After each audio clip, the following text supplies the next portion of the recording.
Hi. Hi, how are you? Hi. How are you? I'm good. Yeah, I had to check the time. I was like, it's 9 o'clock. Yeah, 9 p.m. here. Yeah, because I was like, what time difference is? You're, How have you been? yeah, well, I've been quite busy just working and yeah, because I recently moved out to my own apartment, so Hmm. there are a lot of stuff I have to take care of. Yeah. Busy yourself. What do you want to go by today? Ruby or Chan? Ruby. Yeah. Yeah. Cool. Let me double check what you want to go by today. Do you want to kind of let everyone know like a little bit about what it is you do? Because I came across when I was on your page, I was like, your art is incredible. So do you want to kind of let us know a little bit about Ruby Gloom? Well, so actually, my name is Ruby, and I'm from Hong Kong, and I'm a digital artist. But I think I have been doing digital art for like 3 years uh, from now. I used to be in the fashion field, which I was like doing blogging and styling, all this stuff. And then one time I went to America for a Hmm. trip, and then I went there with my boyfriend. He was working, and then I had nothing to do, so I picked up my MacBook Air, and then I learned how to use a 3D program. And after that, I just started to practice every day, at least like 5 hours a day. And I have been doing full time now for digital art for a year and a half. Yeah. For a year and a half. Mm, yes. What is it you? Because I read that you are part of like cyber culture. How do you see like cyber culture different from like the real world? Well, I think that in Hong Kong, actually, people don't really care so much about culture. I think because people in Hong Kong, we are very frustrated about what we are because we supposed to be Chinese, but then we were ruled by UK before. So I think people here they don't really explore a lot about culture. We were just like born with both Chinese and Western culture. So for cyber culture, I think even though like the cyberpunk kind of subculture is mostly based on Asian city like Hong Kong or Tokyo, people here see it this way. And even though we have really advanced technology, like the first AI robot, Sophia, she was actually invented and made in Hong Kong by Hong Kong companies. But then, even though we have really advanced technology and all this stuff, people are just not very, very into cyber culture. But I guess it's like generally they don't really know, what is culture. And what kind of messages do you try and convey through your work? Well, at the very beginning, when I started doing digital art, I was trying to talk about different thoughts or concepts in each image, but then eventually I got more into doing avatars and realistic human renders, and then after that, I now I'm just trying to replace her identity, myself with her identity online so I can separate my real life and her life, but also at the same time she is like representing me, and also like I put most of my thoughts and my personality into the avatar. Yeah, so it's basically it's like she is she's replacing me online. How do you ever get kind of like, oh, I'm still getting feedback. Um, I think it's every time I'm speaking, I'm hearing myself back. Oh, I'm is not it sure okay? why. Hello? That's better now. Hello. Yeah, that's better. Um, how do you kind of like, do you ever kind of feel that the two sort of personas mixing up at all? Mhm. Do you ever Sorry. feel do you ever feel the two personas mixing up at all? Well, um, mm, I do, cause like for me, I'm not a very confident person Hmm. actually, and I don't really go out a lot or communicate with or connect with a lot of strangers, but then I think my digital world is more brave, and Hmm. she is carefree. She can do whatever I want to do, but then I cannot, or I stop myself from doing in real life. So yeah, I just but like for my avatar, as I put my personality, my emotions in her, so she's like kind of me, but then in a different way. I think that's so. I think it's such an interesting concept. I think it like visually it's incredible, and I think as well because you know your avatar looks it looks still like you. It doesn't look like Yeah. anyone else. It looks very much like you, which I think is great. What are the sort of like when you've made avatars for other people? What are the sort of things you've noticed them asking maybe to do or to change about their avatar compared to their real life? Well, you mean for people who ask me to do, right? Yeah. Well, actually, for most of the people who ask me to create avatars, they're mostly companies. Uh-huh. Uh, Want to do some kind of projects and use this virtual identity kind of way to rebrand their products or to market their stuff. So like I usually do brand new, like totally brand new kind of avatars more Mm-hmm. than digitalize someone, except like Grimes, the project I did last two, I forgot when, but yeah, because like a lot of brands, they see that as a gimmick, and they think that having a whole new identity to represent their brands would Mm-hmm. more control of what they want to present or to convey to the audience, and all the everything, they are in control. So this is why they want to do avatars. Yeah. I find when you're kind of creating them, what do you seek inspiration from? If they're not based on a real person, what kind of how are you inspired to create something like from no sort of inspiration?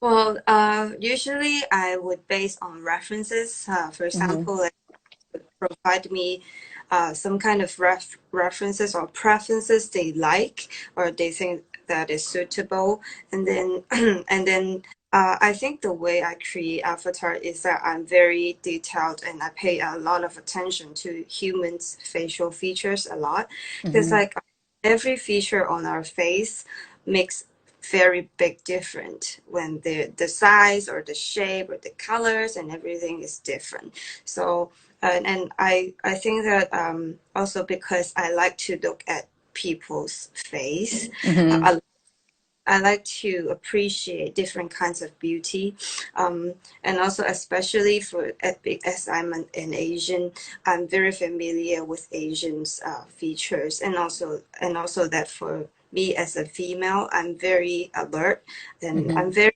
knowledge about how a woman see a woman more than um, uh, when females are under male gaze, or when they're just having purpose to how people um, like to see. It's more like different kind of facial features give people different feelings and Hmm. impressions. I found I was reading before, and it's interesting you said that about being like a female. I read before that you use a lot of female characters in my work to represent a side of me that people don't fully know. So what is that kind of what you meant by that? Yes, and I think because I really look up to females a lot. Hmm. It's because I'm from a single parent family, which my mom like fed me and my sister and educated us all along in my life. And I feel like woman is very powerful and strong, and I guess it's because of my mother. Hmm. So I always think that females are very important in the society, that who can make changes and who can influence people and do a lot of things. Like for example, in a home, if mom is absent, it's very different for the children to grow up. Hmm. So I think because of that, as a human, I really see that females are very, very important, and that's why I appreciate women a lot. And then I put my appreciation a lot into the work I do for females, and even like for the digital avatars. I yeah, I just put a lot of appreciation in them. I really like that, and I think it's that's a really nice way to sort of bring in, um, just to bring that in through your work as well. As like you kind of mentioned earlier that you started off as like doing like blogging, and in the fashion world, and then obviously you moved into digital. Being like a digital artist, was that something you always wanted to do? Well, actually, when I was younger, I never really thought about what I want to become, because I studied in literature when I was in school, and then uh, I was supposed to be a teacher. Oh wow. And luckily, I didn't do it, and then I was Yeah. like really into art and fashion. And when I was in the fashion industry, I just feel like it's very different, from now what Yeah. like doing, because like for fashion, I'm not sure is it for all the fashion industries in the world or just in Hong Kong. But then fashion people are very, very, very ignorant. I would say they're not, I mean, not all of them, but Yeah. because to be able to be a blogger, you have to have certain amount of followings, and you have to have a lot of brands or clothings to show what you have. Hmm. But then, um, it's very different from what I really want to do. Is that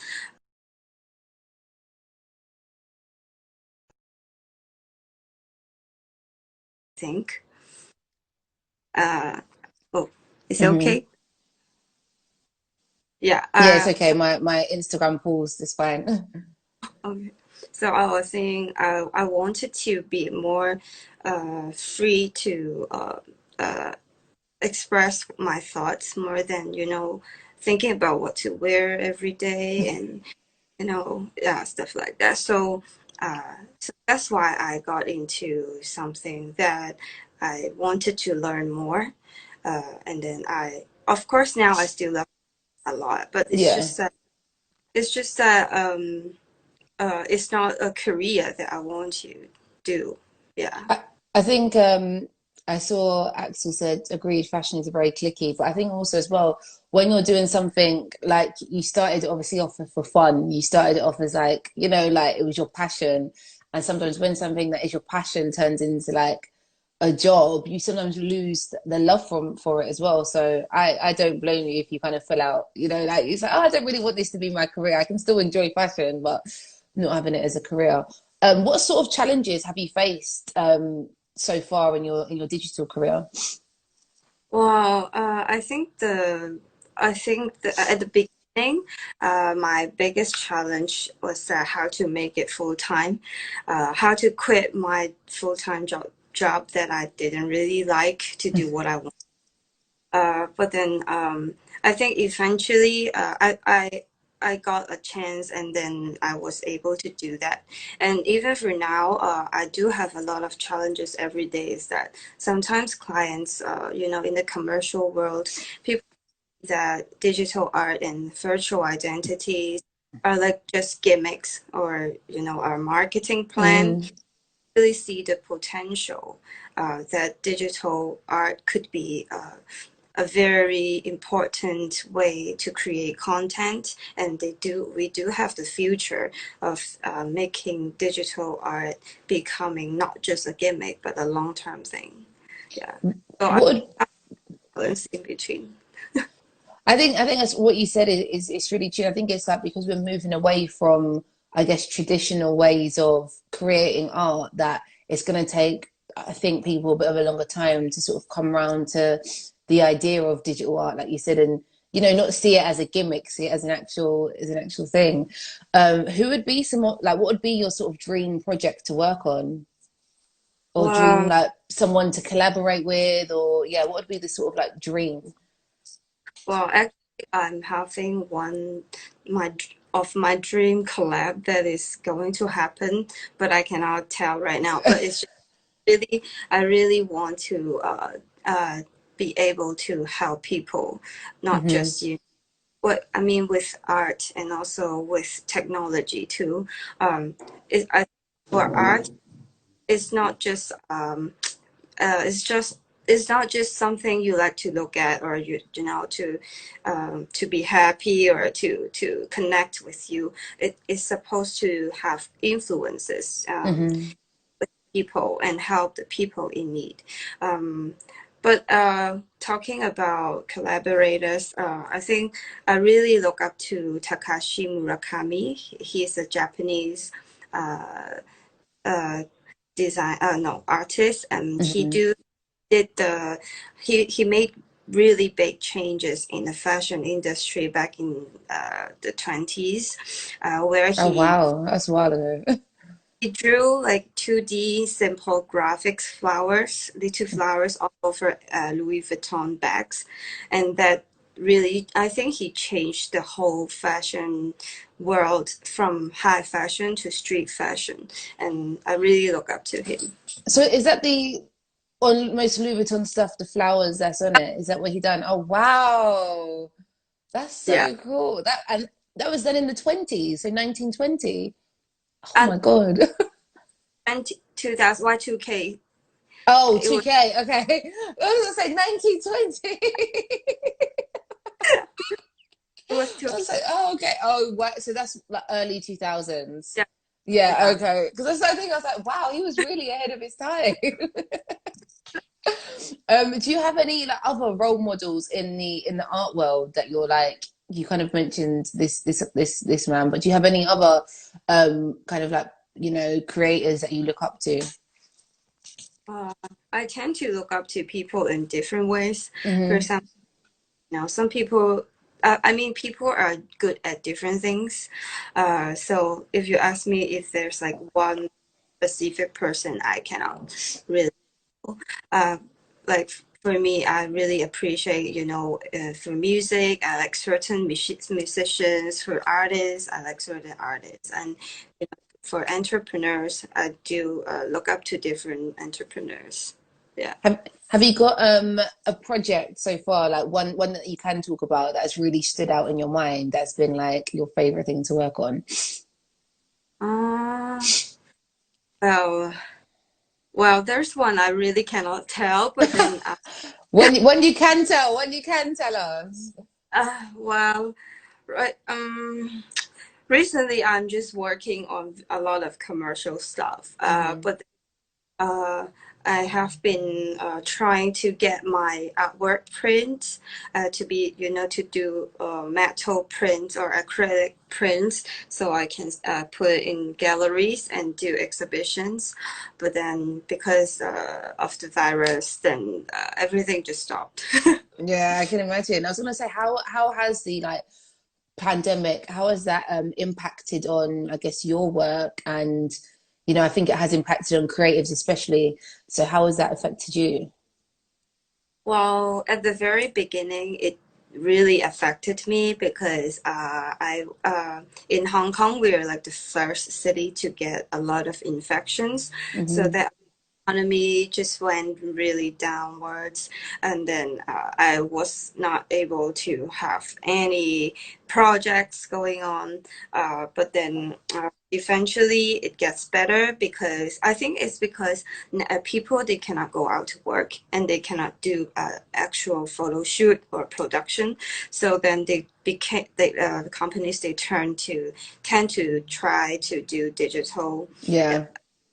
So they make everything digital, so that like eventually it's getting better. But like for me, on the daily basis, it's not that so bad for me, because I usually stay home. I was gonna say you're probably always at home, so you've not really it's not really much different, I guess, maybe. What else do you do outside of your work that keeps you sane, and what else do you enjoy doing? Well, I like cooking, actually. Yeah, Yeah. I like cooking, and I really like animals, because they're Okay. really, yeah. So like when I have holidays, I would meet my friends who like, 'cause I have hamsters as my pets, and then I would go out with them, You got to have and your hamster. yeah, I have to, yeah. So hang out with my friends who also have hamsters, and it's really fun. It's just I don't know, it's just therapy for me. Yeah, I hear Yeah. you. And what would you see like in the future? So let's say in the next 10 years, what would you like to see, I guess, change in the digital and cyber world? Well, I think the most I think for content creation, digital art and 3D must be the like one of the biggest way to do everything in Hmm. commercial. And also, I think that slowly, digital art is getting into the fine art industry. I mean, the traditional art industry, because Hmm. it's when technology is is growing, it's not just that technology helps us on a daily basis or changing the world, and it also affects a lot for the traditional art world, which is I think digital art should be as important as paintings or sculptures and all kinds of medias, as it's not just media, it's it's a culture that uh, that should change our Hmm. industry. And if you could like go back to, yourself, let's say 10 years ago, what would be a bit the one piece of advice you'd give yourself? So if there's anyone out there right now who's really inspired by your story and the work you create, what would be the one piece of advice you'd tell your early self? Well, for I think I would never change, even I go back to 10 years ago. But then I always think that throughout the 10 years I have been alive, I feel like being humble and kind is really important. It's not just that sometimes we'll think that, oh, today I help a person, and we would think, oh, if is it he going to help me, or should I help him to get something in return? But then, as far as I see, I think that human connection is not just one by one. It's it's like a spider web. So Hmm. it's like being kind and being humble to help people out and people around you when you have the ability is very important, and that's the only way to to achieve what we want to. And I also think that i I think when I was younger, I compete or compare myself a lot with other people, but then now I think it's really not necessary, because everyone has their own formula and they have Hmm. their ways to see things and do things. And it's just that we just have to put ourselves in the right place and be happy, and just do what we want, and things will just turn good. Yeah. Yeah, I like that. And I think from that, I really took away from, it's really important, I think, to focus on your own journey and what you're trying to do with yourself, and not really pay attention to what other people are doing as well. If anyone does have any questions for Ruby, put them in the question mark box or in the comments. I've got a question here. It says, do you think you'll use your digital work to communicate what's happening in the world right now with regards to BLM, so the Black Lives Matter movement? Wow, this is a very serious issue. I think that I think that I would like to talk about firstly in what happened in Hong Kong too, because Mm-hmm. like in Hong Kong where I live, because I have been here forever since I was born, and people here they are not very aware and acknowledged about what is really happening all over the world. I think most of the in here, we have a lot of problems like political issues. Mm-hmm. And both, I think it's the biggest issue, when Hong Kong people, they kind of lost a lot of freedom and freedom of speech and every kinds of freedom with fighting with the China government. Um, a lot of them, they do not really educate themselves a lot Mm-hmm. about what is happening in the other parts of the world. And also, we have a lot of racist problems too in Hong Kong towards people of colors and even with the same race, people Mm-hmm. do. Um, and personally, I experienced this kind of racist when I was, traveling to different parts of the world. For example, like America. Mm-hmm. Uh, as a Chinese, a lot of people would say bad things, or even people I know, maybe they do not know me enough to be polite. So I think this problem is a very, very serious, and it's just very hard to just solve Mm-hmm. it with short period of time. And for me, I'm not. I mean, I live in a world. I live in a city where most of the people uh, beside me, and every day the people I see is with the same color of Mm-hmm. me. Actually, I'm pretty lucky to be like that. So I don't sometimes I feel like I don't have a lot of say towards this issue because I'm not the same color with a Mm-hmm. lot. But at the same time, I really think that it's very important to be educated, and I also educate myself a lot about this. Um, Even though I don't live in America or in foreign country, uh, I meet a lot of people with different colors, or I meet them online and talk to them. Uh, and I just tried my best to do what I can do, or donate money, or educate Mm-hmm. myself and get my friends, and all kind of ways I can do. Um, and because regarding the question, because I don't think I'm the most educated person, I don't think I'm the best person to direct this issue into my art. But Mm-hmm. then for my art, I do embrace a lot of power and energy from humans and who you are, and in a different way, I really support people to fight for what they think is right and help people that are in need. Yeah. I hear that. I hear that. I've got one more question. It was put in the question mark, and they have asked, how do you feel when avatars are overly sexualized?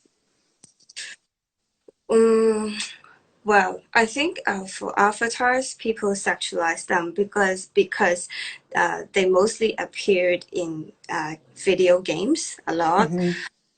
So for video games, avatars are usually sexualized because they want to attract gamers. And I think before most of the gamers they are males, and Yeah. now of course we have more female gamers, and so I think this is something that what I want to do to be able to be sexy online, or I mean digitally, but then at the same time it should not be just adult content. Hmm. Is embracing the sexuality of everything. Yeah.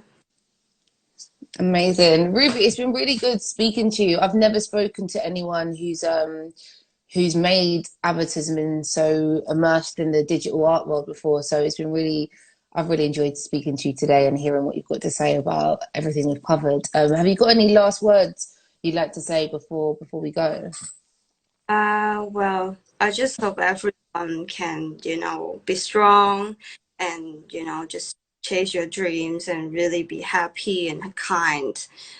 Yeah, and mostly it's that, during bad times, it's very important for us to put our heads up because, like, not every day is a bad day, and this is very important to be able to help people. You have to help yourself, and just stay positive, everyone. Amazing. Ruby, thank you so much. Yeah, people saying such an inspiring story. Yeah, thank you so much. And I really enjoyed speaking to you today. So take care and enjoy the rest of your evening because I know it's like 9:30 now. So yeah, I've got the rest of the day ahead. But enjoy the rest of your week and I'll speak to you soon. Okay, thank you too. Bye. Thank you, Ruby. Bye.